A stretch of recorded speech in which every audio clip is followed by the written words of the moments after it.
Price the Lord. ദൈവനാമത്തിന് മഹത്വം ഉണ്ടാകുമാറാകട്ടെ. വീണ്ടും ഒരു നല്ല ഒരു സമയം നമുക്ക് ലഭിച്ചതിനോർ നമുക്ക് ദൈവത്തെ സ്തുതിക്കാം. നിങ്ങളോടൊപ്പം ദൈവവചനം സംസാരിക്കുവാനൊരു അവസരം തന്ന എൻ്റെ വലിയവനായ കർത്താവിന് ഞാൻ എൻ്റെ സ്തുതിയും സ്തോത്രം അർപ്പിക്കുന്നതോടൊപ്പം എല്ലാ പ്രിയപ്പെട്ടവർക്കും എല്ലാ പ്രേക്ഷകർക്കും കർത്താവായ യേശുവിൻ്റെ ധന്യമുള്ള നാമത്തിൽ എൻ്റെ സ്നേഹവന്ദനം ഞാൻ അറിയിക്കുകയാണ്. പ്രാർത്ഥനയോടുകൂടി നമുക്ക് അല്പസമയമായിരിക്കാം. വിലപ്പെട്ടവനായ ദൈവം വിലയേറിയ വചനങ്ങൾ ഈ കാല അന്ത്യത്തിൽ നമുക്ക് നൽകിക്കൊണ്ടിരിക്കുകയാണ്. വാസ്തവത്തിൽ ലോകത്തിൻ്റെ അന്ത്യത്തിലേക്ക് എത്തിക്കൊണ്ടിരിക്കുന്ന ഈ സമയത്ത് ദൈവത്തോട് നമുക്ക് എത്രത്തോളം കൂട്ടായ്മയുമായി ബന്ധപ്പെടാമോ അത്രത്തോളം സ്നേഹവും സന്തോഷവും സമാധാനവും നമുക്ക് പ്രാപിക്കുവാൻ കഴിയും. കാരണം ദൈവത്തോടുള്ള വാസമാണത്. ദൈവത്തോടുള്ള വാസം ഓർക്കുമ്പോൾ എന്ന് പാട്ടുകാരൻ പറഞ്ഞ പോലെ ദൈവത്തോടുള്ള വാസം ഓർക്കുമ്പോൾ ആ ദൈവത്തോടുള്ള വാസത്തിൽ, ദൈവത്തോടുള്ളതായ ബന്ധത്തിൽ, ദൈവമായിട്ടുള്ള ഇടപെടലിൽ ഓരോ സമയം ഓരോ നിമിഷം ഒരു വ്യക്തിയുടെ ജീവിതം, ഒരു കുടുംബജീവിതം ധന്യമായും ശ്രേഷ്ഠമായും അത് പുതുതായി തീരുക തന്നെ ചെയ്യും. സ്തോത്രം. ദൈവം നമ്മെ അനുഗ്രഹിക്കട്ടെ. ഇന്ന് എൻ്റെ പ്രധാനപ്പെട്ട വിഷയം മോശ ദൈവത്തോടുകൂടെ ആയിരിക്കുക, അല്ലെങ്കിൽ മോശ ദൈവത്തോടൊപ്പം കൂട്ടായ്മയിലായിരുന്നു. 11-ാം അധ്യായം അതിന് 24-ാം വാക്യം നമ്മൾ വായിക്കുമ്പോൾ, വിശ്വാസത്താൽ മോശ താൻ വളർന്നപ്പോൾ പാപത്തിൻ്റെ തൽക്കാല ഭോഗത്തെക്കാളും ദൈവജനത്തോടു കൂടെ കഷ്ടം അനുഭവിക്കുന്നത് തിരഞ്ഞെടുത്തു. Price the Lord. ദൈവനാമം മഹത്വപ്പെടുമാറാകട്ടെ. മോശയുടെ ചരിത്രങ്ങളൊക്കെ ഒരു പക്ഷേ കേട്ടുകൊണ്ടിരിക്കുന്നവർക്ക് അറിയാമായിരിക്കാം. മോശ എന്ന വാക്കിൻ്റെ അർത്ഥം വെള്ളത്തിൽ നിന്ന് വലിച്ചെടുക്കപ്പെട്ടവൻ, ദൈവത്താൽ തിരഞ്ഞെടുക്കപ്പെട്ടവൻ, ദൈവത്തിനു വേണ്ടി പ്രവർത്തിക്കുവാൻ യാതൊരു മടിയുമില്ലാതെ ഇറങ്ങി തിരിച്ചതായ ഒരു മഹാവ്യക്തി, ഒരു ഇതിഹാസ നായകൻ, നല്ല ഒരു കവിത്രി, നല്ല ഒരു സംഘാടകനായി ദൈവനാമത്തിനു വേണ്ടി അഘോരാത്രം പ്രവർത്തിക്കുവാൻ ദൈവത്തോടൊപ്പം കൂടെ ആലോചനയുമായി നടന്ന മോശയെപ്പോലെ മറ്റൊരു വ്യക്തിയെ നമുക്ക് ഭൂമിയിൽ അല്ലെങ്കിൽ വേദപുസ്തകത്തിൽ കാണുവാൻ കഴിയില്ല. ആ മോശയുടെ ജീവിതം ദൈവത്തോടു കൂടെ ആരാധനയിൽ, കൂട്ടായ്മയിൽ, എപ്പോഴും ഏതും നിമിഷം പ്രതി ദൈവമായുള്ള ബന്ധത്തിൽ തന്നെയായിരുന്നു. ഇവിടെ നമ്മൾ വായിക്കുമ്പോൾ, വിശ്വാസത്താൽ മോശ താൻ വളർന്നപ്പോൾ ഈജിപ്തിൽ മിസ്രൈമിൽ മോശ വളർന്നു കഴിഞ്ഞു. ഫറവോൻ്റെ പുത്രിയുടെ വളർത്തുമകനായിട്ട് ഈജിപ്തിലായിരുന്നു. സ്തോത്രം. അവന് വളർന്നതിന് ശേഷം വിശ്വാസത്താൽ മോശ താൻ വളർന്നപ്പോൾ പാപത്തിൻ്റെ തൽക്കാല ഭോഗത്തെക്കാളും ദൈവജനത്തോടുകൂടെ കഷ്ടം അനുഭവിക്കുന്നവൻ തിരഞ്ഞെടുത്തു. സ്തോത്രം. വളർന്നു കഴിഞ്ഞപ്പോൾ സാധാരണ ചില മനുഷ്യർ വളരുമ്പോഴാണ് പാപമംഗലമായ ജീവിതത്തിലേക്ക് കടന്നു പോകുന്നത്. പക്ഷെ മോശയെ സംബന്ധിച്ചിടത്തോളം മോശയെ പറ്റി പറയുന്നത് പാപത്തിൻ്റെ തൽക്കാല ഭോഗത്തെക്കാളും ദൈവജനത്തോടുകൂടെ കഷ്ടത അനുഭവിക്കുന്നതായ അനുഭവത്തിലായിരിക്കുക എന്നുള്ളതാണ് മോശയെ സംബന്ധിച്ചിടത്തോളം പറഞ്ഞിരിക്കുന്നത്. തൻ്റെ അതേ യൗവനകാലത്ത് പാപം താൽക്കാലികമാണ്, അത് ഭോഷത്വമാണ്. പക്ഷെ അതിനേക്കാൾ ഉപരി ദൈവത്തിൻ്റെ ജനത്തോടൊപ്പം ചേർന്ന് എന്ത് കഷ്ടതകളും എന്ത് യാതനകളും അനുഭവിക്കുവാൻ തയ്യാറായി ദൈവത്തിൻ്റെ മനുഷ്യനായ മോശ തയ്യാറായി എന്നുള്ള കാര്യം അത്ഭുതകരമാണ്. സ്തോത്രം.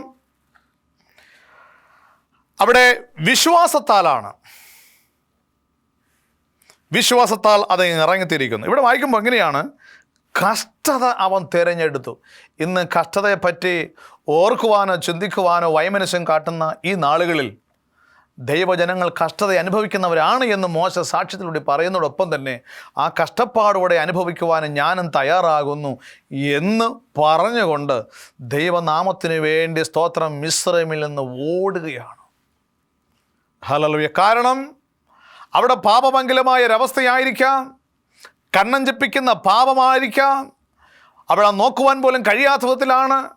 അവിടെ നിന്ന് ഓടി ഒളിക്കുവാൻ മോശെ ആഗ്രഹിക്കുമ്പോൾ, ഇന്നത്തെ തലമുറയെ സംബന്ധിച്ചിട്ട് നോക്കുമ്പോൾ എവിടെയാണ് പാപത്തിൻ്റെ അഴുക്ക് ചാലുകൾ അവിടെ നാറ്റം വമിക്കുന്നതായ ഒരവസ്ഥയായിരുന്നാലും മണിക്കൂറുകളോളം നോക്കി നിൽക്കുവാനും ആസ്വദിക്കുവാനും തയ്യാറായി നിൽക്കുന്ന നമ്മുടെ സമൂഹത്തിൽ ഇതൊരു പാഠമാണ്. ആ പാപമംഗലമായ അഴുക്ക് ചാലുകളെ നോക്കാതെ, സ്തോത്രം, ചിന്തിക്കാതെ, ആസ്വദിക്കാതെ അവിടുന്ന് ഓടി മറഞ്ഞുകൊണ്ട് ദൈവജനത്തോടൊപ്പം കഷ്ടത അനുഭവിക്കുവാൻ തയ്യാറായ ദൈവത്തിൻ്റെ ഒരു പ്രതിപുരുഷൻ എന്ന് വേണം നമുക്ക് പറയാൻ കഴിയും. സ്തോത്രം. അവിടെ പ്രധാനപ്പെട്ട വിഷയം ഇതാണ്: മോശ ദൈവജനത്തോടൊപ്പം കഷ്ടത തിരഞ്ഞെടുത്തു. അതും ഒരു കൂട്ടായ്മയാണ്. സ്തോത്രം. റോമർക്ക് ലേഖനം 8-18 വായിക്കുമ്പോൾ, റോമർക്ക് ലേഖനം 8-18 നമ്മൾ വായിക്കുമ്പോൾ, നമ്മൾ വെളിപ്പെടുവാനിരിക്കുന്ന തേജസ് വിചാരിച്ചാൽ ഈ കാലത്തിലെ കഷ്ടങ്ങളൊന്നും സാരമില്ല. Price the Lord.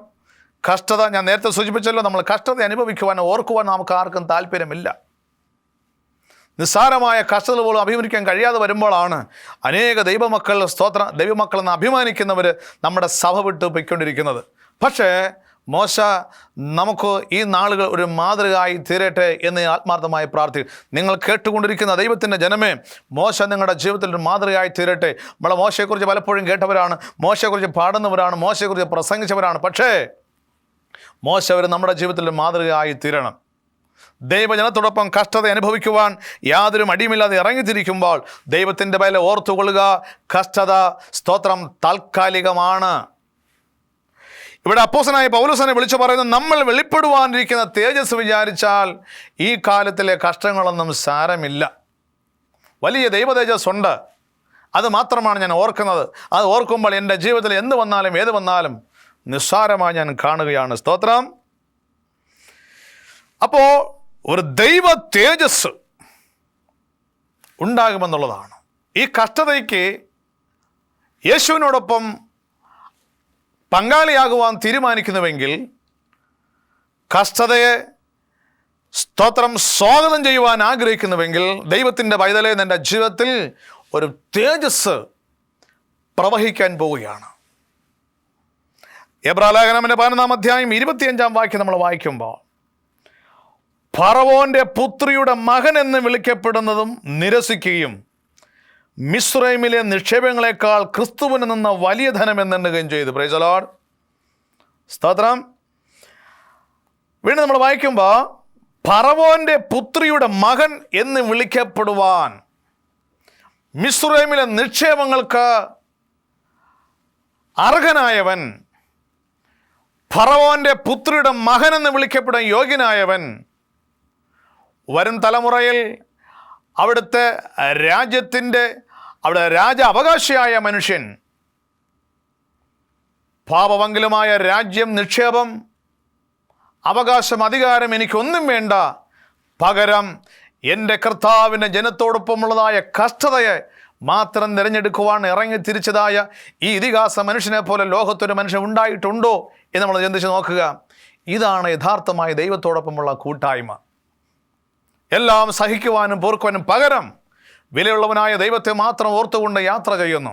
പ്രിയ സ്നേഹിത, സഹോദര, സഹോദരിമാരെ, നാം ഒരു കാര്യം മനസ്സിലാക്കുക: നമ്മുടെ വലിയ വിലപ്പെട്ടവനായ കർത്താവിനെ മാത്രം ഓർക്കുകയും ധ്യാനിക്കുകയും ആരാധിക്കുകയും ചെയ്യുമ്പോൾ നമ്മുടെ പിന്നിൽ ഏതെല്ലാം കഷ്ടതകളും യാതനകളും പാപമംഗലമായ ഏത് അവസ്ഥകളും വന്നുകൊള്ളട്ടെ, ആ കർത്താവിനെ മാത്രം ദർശിച്ച് യാത്ര ചെയ്ത് ആരാധിക്കുകയും ആത്മാവിൽ കൂടി വരികയും ചെയ്യുകയാണെങ്കിൽ ആ പിന്നിൽ കണ്ടതായ ഒന്നും എനിക്കൊരു തടസ്സമായി തീരില്ല. കാരണം എൻ്റെ വലിയവനായ ദൈവം, ആ ദൈവത്തെ കഴിഞ്ഞ് അല്പമായി ഒന്നും തന്നെ ഇല്ല എൻ്റെ ജീവിതത്തിൽ. ആ ദൈവത്തെ കൂടാതെ ഉള്ളൊരു ജീവിതമില്ല, ദൈവമല്ലാതെ എനിക്കൊന്നുമില്ല എന്നുള്ള സങ്കല്പത്തിലൂടെ ഇറങ്ങിത്തിരിക്കുവാൻ നിങ്ങൾ ആഗ്രഹിക്കുന്നുവെങ്കിൽ, സ്തോത്രം, നിങ്ങൾ തേജസ്കരിക്കപ്പെട്ട ആ യേശു ക്രിസ്തുവിനോടുകൂടെ നിങ്ങൾ പങ്കാളികളായി തീരാൻ പോവുകയാണ്. സ്തോത്രം. അപ്പോൾ ഇവിടെ പ്രധാനപ്പെട്ടതായ ഒരു കാര്യം കഷ്ടത എന്നുള്ളതാണ്. ഹല്ലേലൂയ. ഇവിടെ എബ്രായ ലേഖനം 11 നമ്മൾ വായിച്ചു, പ്രതിഫലം നോക്കിയത് കൊണ്ട് ഫറവോൻ്റെ പുത്രി ആയി, അല്ലെങ്കിൽ ഫറവോൻ്റെ പുത്രിയുടെ മകനായ എന്നുള്ള അധികാരം ലഭിക്കുന്നതിന് വേണ്ടി അവിടെ പ്രതിഫലം നോക്കുന്നില്ല. അവിടെ യാതൊരു അവകാശവും നോക്കാതെ എൻ്റെ യേശുവിനെ മാത്രം അവകാശിയായി, യേശുവിനെ മാത്രം കണ്ട് അവനോടൊപ്പം ആയിരിക്കുക, അതല്ലാതെ മറ്റൊന്നും, സ്തോത്രം, മോശെ ആഗ്രഹിക്കുന്നില്ല. പ്രതിഫലം വേണ്ട. പ്രതിഫലം എന്ന് പറഞ്ഞാൽ ഈ ലോകത്തിലെ മായാ വലയങ്ങളാണ്, ഈ ലോകത്തിലെ പാപമംഗലമായ അവസ്ഥകളാണ്, ഈ ലോകത്തിലെ ജഡീയങ്ങളാണ്. പാട്ടുകാരൻ പറഞ്ഞതുപോലെ വെള്ളത്തിൻ കുമിള പോലെ വിളങ്ങിയിടുന്ന ജഡിക സുഖങ്ങളാണ്. പ്രതിഫലവും അതുപോലെ അധികാരങ്ങളെല്ലാം താൽക്കാലികമാണ്. പക്ഷെ അതിനേക്കാൾ എന്നെ ഇവിടെ വരെ എത്തിച്ചവനായ ആ വലിയവനായ കർത്താവിற்கு മാത്രം മതി എന്ന് അറിഞ്ഞുകൊണ്ട് ആ ദൈവത്തെ മാത്രം ആരാധിച്ചുകൊണ്ട് ഇനിയുള്ള കാലവും ഇനിയുള്ള ജീവിതം മുഴുവനും യേശുവിന് വേണ്ടി മാത്രം ജീവിക്കുക. അതിനായി തൻ്റെ വിശ്വാസം കൈമുതലായി സൂക്ഷിച്ചു ദൈവത്തോടൊപ്പം ആ വിശ്വാസത്താൽ മോശ യാത്രയാകുകയാണ്. പ്രിയ ദൈവത്തിൻ്റെ പൈതലേ, എന്നെ കേൾക്കുന്ന ദൈവത്തിൻ്റെ പൈതലേ, നീ ആയിരിക്കുന്ന ആ സ്ഥാനത്ത് നിൻ്റെ കുടുംബ ജീവിതത്തിൽ, നിൻ്റെ വ്യക്തിപരമായ ആരാധനയിൽ, ഹല്ലേലൂയ, വിലമതിക്കാനാവാത്തതായ പാപമംഗലമായ അവസ്ഥയിലൂടെയാണ് ഒരുപക്ഷെ നീ കടന്നു പോകുന്നെങ്കിലും അതിനെല്ലാം മാറ്റി ദൂരേക്ക് വലിച്ചെറിഞ്ഞിട്ട് മോശയുടെ ദൈവത്തെ, സ്തോത്രം, യഥാർത്ഥമായി அதை അറിയുവാനും കാണുവാനും സ്വീകരിക്കുവാനും നീ തയ്യാറാണെങ്കിൽ നിന്റെ എല്ലാ വിഷയങ്ങളും ഏറ്റെടുത്ത് ഒരു പുതിയ മനുഷ്യനാക്കി തീർക്കുവാൻ ദൈവത്തിന് കഴിയും. സ്തോത്രം. പ്രതിഫലം വേണ്ട, എനിക്കെൻ്റെ ദൈവത്തെ മാത്രം മതി. സാധാരണ ഇന്ന് മനുഷ്യർ പറയാറുണ്ട്, സ്വർഗത്തിൽ പോകണോ അമേരിക്കയിൽ പോകണമെന്ന് ചോദിച്ചാൽ എനിക്ക് അമേരിക്കയിൽ പോയാൽ മതി എന്ന് പറയുന്നവരുണ്ട്. ഇന്നത്തെ കാലഘട്ടം അങ്ങനെയാണ്. സ്വർഗത്തിൽ പോയില്ലെങ്കിലും എനിക്കിന്ന് അമേരിക്കയിൽ പോയാൽ മതി എന്നുള്ളതാണ്. പക്ഷേ ഇതുപോലെയാണ് മോശം പറയും, എനിക്ക് പ്രതിഫലം ഒന്നും വേണ്ട, മിസ്രൈമിലെ നിക്ഷേപങ്ങളൊന്നും വേണ്ട. പ്രിയ ദൈവമക്കളെ, നമ്മൾ ചരിത്ര ഭാഗത്തിലേക്ക് പോകുവാനുള്ള സമയം എനിക്കില്ല. ചരിത്ര സംഭവങ്ങളിലേക്ക് പോവുകയാണെങ്കിൽ മോശ ഇവിടെ പറഞ്ഞല്ലോ, മിസ്രൈമിലെ നിക്ഷേപങ്ങൾ, വിലമതിക്കാനാവാത്ത നിക്ഷേപങ്ങൾ മിസ്രൈമിലുണ്ട്, അതൊന്നും എനിക്ക് വേണ്ട എന്ന് പറഞ്ഞിട്ട് അതെല്ലാം ഉപേക്ഷിച്ചിട്ട്, സ്തോത്രം, അടുത്ത കിരീടാവകാശിയായി തീരേണ്ടതായ മോശ അതും ഉപേക്ഷിച്ചിട്ട് യേശുവിനോടൊപ്പം കഷ്ടത അനുഭവിക്കുവാൻ, ഒരു വിശ്വാസ വീരനായി പോർക്കളത്തിലേക്ക് ഇറങ്ങിത്തിരിക്കുവാൻ യാതൊരു മടിയില്ലാതെ ഇറങ്ങിത്തിരിച്ചതായ മോശ ഇന്ന് എവിടെ ഉണ്ട് നിങ്ങൾക്കറിയാം? സ്വർഗത്തെ ദൈവത്തോടൊപ്പമുണ്ട് എന്ന് വേദപുസ്തകം പറയുന്നുണ്ട്. പക്ഷേ ജീവിക്കുന്ന ദൈവത്തിൻ്റെ പൈതലേ, ഈ ലോകം മോഹങ്ങളൊന്നും നമ്മളെ രക്ഷിക്കത്തില്ല. അതെല്ലാം താൽക്കാലികമാണ്. പിന്നത്തേതിൽ സർപ്പം പോലെ കൊത്തുന്ന ഒരവസ്ഥയിലേക്ക് വരും. സമാധാനത്തിന് വേണ്ടി മനുഷ്യൻ മദ്യത്തെ ആശ്രയിക്കുന്നുണ്ട്. സ്വസ്ഥതയ്ക്ക് വേണ്ടി, സന്തോഷിക്കുന്ന വേണ്ടി സിനിമാശാലകളെ ആശ്രയിക്കുന്നവരുണ്ട്. സ്തോത്രം. പ്രിയ ദൈവത്തിൻ്റെ പൈതലേ, അതെല്ലാം വിട്ടോടിയിട്ട് അതെല്ലാം താൽക്കാലികമാണെന്ന് അറിഞ്ഞുകൊണ്ട് വിശ്വാസത്തിന് നായനായ കർത്താവിനെ മാത്രം ആരാധിച്ച് ബഹുമാനിച്ചുകൊണ്ട് ഇനിയുള്ള ജീവിതം യേശുവിന് വേണ്ടി സമർപ്പിക്കുവാൻ നീ തയ്യാറാണെങ്കിൽ ഒരു പുതിയ ഒരു ജീവിതം നിനക്ക് തരുവാൻ ദൈവം ആഗ്രഹിക്കുകയാണ്. സ്തോത്രം. ഇവിടെ പൗലോസ് നമുക്കും പറയാം, 1 കൊരിന്ത്യർ 5:15 വായിക്കും പൗലോസ് പറഞ്ഞത്, ഞാൻ ആയിരിക്കുന്നെല്ലാം ദൈവകൃപയാലാകുന്നു. ഹല്ലേലൂയ. എനിക്ക് നിങ്ങൾക്ക് ആദ്യം മതി സഹോദരങ്ങളെ, അതിലപ്പുറം നമുക്കൊന്നും വേണ്ട. അതെല്ലാം നമുക്ക് വേണമെന്ന് തീരുമാനിച്ചു കഴിഞ്ഞാൽ, ലോകത്തിലുള്ള എല്ലാം എനിക്ക് വേണമെന്ന് പറഞ്ഞു കഴിഞ്ഞാൽ നിരാശയോടെ മാത്രമേ നമുക്ക് സ്വർഗത്തിലെത്തുവാൻ കഴിയുള്ളൂ. ചിലപ്പോൾ പോകാൻ കഴിയത്തില്ലെന്നും വരാം. ആയതിനാൽ പൗലോസ് നമുക്ക് പറയാം, നമുക്ക് ലഭിച്ചതായ ഒരു ലളിതമായ ജീവിതം കർത്താവ് തന്നു. സുഖവും സമാധാനം നൽകിയതായ ഒരു ജീവിതം എൻ്റെ കർത്താവ് തന്നു. നമുക്ക് തന്നതൊക്കെ നമുക്ക് വേണ്ടെന്ന് പറഞ്ഞു കഴിഞ്ഞാൽ തന്ന ദൈവത്തെ നിഷേധിക്കുന്ന പോലെയാണ് എന്നുള്ള കാര്യം മറന്നു പോകരുത്. നമുക്ക് നല്ലൊരു ഭാര്യയെ തന്നു, പക്ഷേ കുറച്ച് നാൾ കഴിയുമ്പോൾ വഴക്കും പ്രശ്നങ്ങളുമാകുമ്പോൾ എനിക്ക് ഭാര്യ വേണ്ടെന്ന് പറഞ്ഞു കഴിഞ്ഞാൽ തന്ന കർത്താവിനെ നമ്മൾ നിഷേധിക്കുന്ന പോലെയാണ്. എനിക്ക് ഭർത്താവിനെ വേണ്ട എന്ന് പറഞ്ഞു കഴിഞ്ഞാൽ എൻ്റെ ദൈവം തമ്പുരാൻ നിഷേധിക്കുന്ന പോലെയാണ്. കുഞ്ഞുങ്ങളെനിക്ക് വേണ്ട എന്ന് പറഞ്ഞു കഴിഞ്ഞാൽ തരാൻ ആഗ്രഹിക്കുന്ന തന്ന ദൈവത്തെ നമ്മൾ നിഷേധിക്കുന്ന പോലെയാണ്. ആകയാൽ നമുക്കൊരു കാര്യം ചെയ്യേണ്ടത്, ഈ നാളുകളിൽ മോശയോടെ ദൈവത്തോടൊപ്പം ചേർന്നുകൊണ്ട്, സ്തോത്രം, നമുക്ക് പറയാം, പൗലോസ് പറഞ്ഞ പോലെ പൗലോസിനൊപ്പം നമുക്കും ചേർന്ന് പറയാം, ഞാനായിരിക്കുന്നത് ദൈവകൃപയാലായിരിക്കുന്നു. ഞാൻ ആയിരിക്കുന്ന എല്ലാം ദൈവകൃപയാലാകുന്നു. Price the Lord. അതല്ല നമുക്ക് മറ്റൊന്നും ആഗ്രഹിക്കേണ്ട ദൈവ പൈതലേ. ഇനിയുള്ള ഓരോ നാളുകൾ ചൊല്ലുമ്പോഴും നമ്മെ തകർക്കുന്ന, ഹനിക്കുന്ന ഒട്ടനവധി വിഷയങ്ങൾ കടന്നു വരുമ്പോൾ, പ്രിയ സ്നേഹിത, നിനക്കൊരു വിളിയുണ്ട്, നിനക്കൊരു തിരഞ്ഞെടുപ്പുണ്ട്. അതിന് നീ സമയം കൊടുത്തില്ല എങ്കിൽ, അല്പം നിന്നില്ല എങ്കിൽ, നിനക്ക് സമാധാനം, സന്തോഷവും സ്വസ്ഥത നൽകുന്ന നാളുകൾ വേഗത്തിൽ വരികയാണ്. ആയതുകൊണ്ട് എന്നെ കേൾക്കുന്ന ദൈവത്തിൻ്റെ പൈതലേ, കഷ്ടത മാത്രം തിരഞ്ഞെടുക്കുവാൻ, സകല അനുഗ്രഹങ്ങളും സകല സമ്പത്തിൻ്റെ ഉടമസ്ഥനായി തീരാൻ ആഗ്രഹിച്ചതായ ആ മോശ, അതൊന്നും എനിക്ക് വേണ്ട. യേശുവിനോടൊപ്പം കഷ്ടത, യേശുവിനോടൊപ്പം കൂട്ടായ്മ, യേശുവിനോടൊപ്പം ആയിരിക്കുക, ഇത് മാത്രമാണ് അദ്ദേഹം ചിന്തിച്ചത്. സ്തോത്രം. 26-ാം വാക്യം നമ്മൾ വായിക്കുമ്പോൾ, എബ്രായർക്ക് ലേഖനം 11-ാം അധ്യായം 26-ാം വാക്യം വായിക്കുമ്പോൾ, മിസ്രൈമിലെ നിക്ഷേപങ്ങളെക്കാൾ ക്രിസ്തുവിൻ്റെ നിന്ന വലിയ ധനം എന്ന് എണ്ണുകയും ചെയ്തു. Praise the lord. മിസ്രൈമിലെ നിക്ഷേപങ്ങളെക്കാൾ ക്രിസ്തുവിൻ്റെ നിന്ന വലിയ ധനം എന്നെണ്ണുകയും. ഈ കാലഘട്ടങ്ങൾ ദൈവസ്നേഹിതരെ ആരാ ഇങ്ങനെ ആഗ്രഹിക്കുന്നത്? പ്രൗഢഗംഭീരമായ വിജയവീതിയിൽ, രാജവീതിയിൽ ഇരിക്കേണ്ടവൻ, ഉറങ്ങേണ്ടവൻ, കഴിയേണ്ടവൻ നമ്മോട് തന്നെ പറയുകയാണ്, മിസ്രൈമിലെ നിക്ഷേപങ്ങളെക്കാൾ ക്രിസ്തുവിൻ്റെ നിന്ന, അതാണ് എനിക്ക് ഏറ്റവും വലിയ ധനം, അതാണ് എൻ്റെ ഏറ്റവും വലിയ സമ്പത്ത് എന്ന് എണ്ണുകയും ചെയ്തു എന്നാണ് പറഞ്ഞത്. ഹല്ലേലൂയ. നിന്ദകൾ ഒരുപക്ഷെ സഹിക്കേണ്ടതായിട്ട് വരും. കഷ്ടത അനുഭവിക്കാൻ ഇറങ്ങിത്തിരിച്ചു മോശ, നിന്ന സഹിപ്പാൻ ഇറങ്ങിത്തിരിച്ചു. 1 പത്രോസ് 4-ാം വാക്യം വായിക്കുമ്പോൾ, ക്രിസ്തുവിൻ്റെ നാമഹേതുവായി നിന്ന സഹിക്കേണ്ടി വന്നാൽ നിങ്ങൾ ഭാഗ്യവാന്മാരെന്നാണ് പറയുന്നത്. വാസ്തവത്തിൽ മോശ ഒരു ഭാഗ്യവാൻ തന്നെയാണ്. കഷ്ട തിരഞ്ഞെടുത്തു, നിന്ന തിരഞ്ഞെടുത്തു. അങ്ങനെയെങ്കിൽ വേദപുസ്തക പ്രകാരം, ഹല്ലേലൂയ, 1 പത്രോസ് 4-ാം വാക്യം വീണ്ടും നമ്മൾ വായിക്കുമ്പോൾ, ക്രിസ്തുവിൻ്റെ നാമം ഹേതുവായി നിന്ന സഹിക്കേണ്ടി വന്നാൽ നിങ്ങൾ ഭാഗ്യവാന്മാരാണ്. ദൈവത്തിൻ്റെ പൈതലേ, എന്നെ കേട്ടുകൊണ്ടിരിക്കുന്നതായ പൈതലേ, നിങ്ങളുടെ ജീവിതത്തിൽ, നിങ്ങളുടെ സമൂഹത്തിൽ നിന്ന് നിന്ദകളും പരിഹാസങ്ങളുമാണോ നിങ്ങൾ അനുഭവിച്ചു കൊണ്ടിരിക്കുന്നത്? നിങ്ങൾ എത്ര ശ്രമിച്ചിട്ടും ഒരു പുതുജീവിതം അല്ലെങ്കിൽ ഒരു ധന്യമായ ജീവിതം കെട്ടിപ്പടുക്കാൻ കഴിയാതെ ഇന്ന് നിങ്ങൾ കഷ്ടപ്പാടിലാണോ? പ്രിയ ദൈവത്തിൻ്റെ പൈതലേ, നിങ്ങൾ മോശയുടെ ദൈവത്തിൽ നിങ്ങൾ വിശ്വസിക്കാമോ? ആ മോശയുടെ ദൈവം നിങ്ങളുടെയും ദൈവമാണ്. തീർച്ചയായും നിങ്ങളെ ഒരു വലിയ മാറ്റത്തിലേക്ക് ദൈവം നടത്തുവാൻ പോവുകയാണ്. ഈ നാളുകളിൽ നിങ്ങളെ വ്യത്യസ്തമായ ദൈവം നടത്താൻ പോവുകയാണ്. നിങ്ങൾ ഒന്നിനെക്കുറിച്ചും വിചാരപ്പെടരുത് എന്ന് പൗലോസ് തന്നെ പ്രഖ്യാപിക്കുകയാണ്. ആകയാൽ കഷ്ടത തിരഞ്ഞെടുത്തു, നിന്നതയും തിരഞ്ഞെടുക്കുകയാണ്. സ്തോത്രം. അതുകൊണ്ട് ദൈവത്തിൻ്റെ പൈതലേ, നിന്ന് സഹിക്കേണ്ടി വന്നാൽ നീ ഭാഗ്യവനാണ്.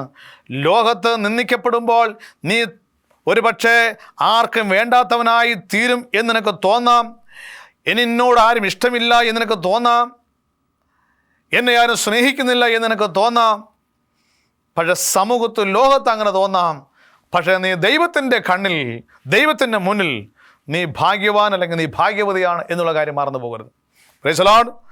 വീണ്ടും നമുക്ക് എബ്രായർക്ക് ലേഖനം 27-ാം വാക്യം നമ്മൾ വായിക്കുമ്പോൾ, വിശ്വാസത്താൽ അവൻ അദൃശ്യ ദൈവത്തെ കണ്ടതുപോലെ ഉറച്ചു നിൽക്കുകയാൽ രാജാവിൻ്റെ കോപം ഭയപ്പെടാതെ മിസ്രൈം വിട്ടുപോന്നു.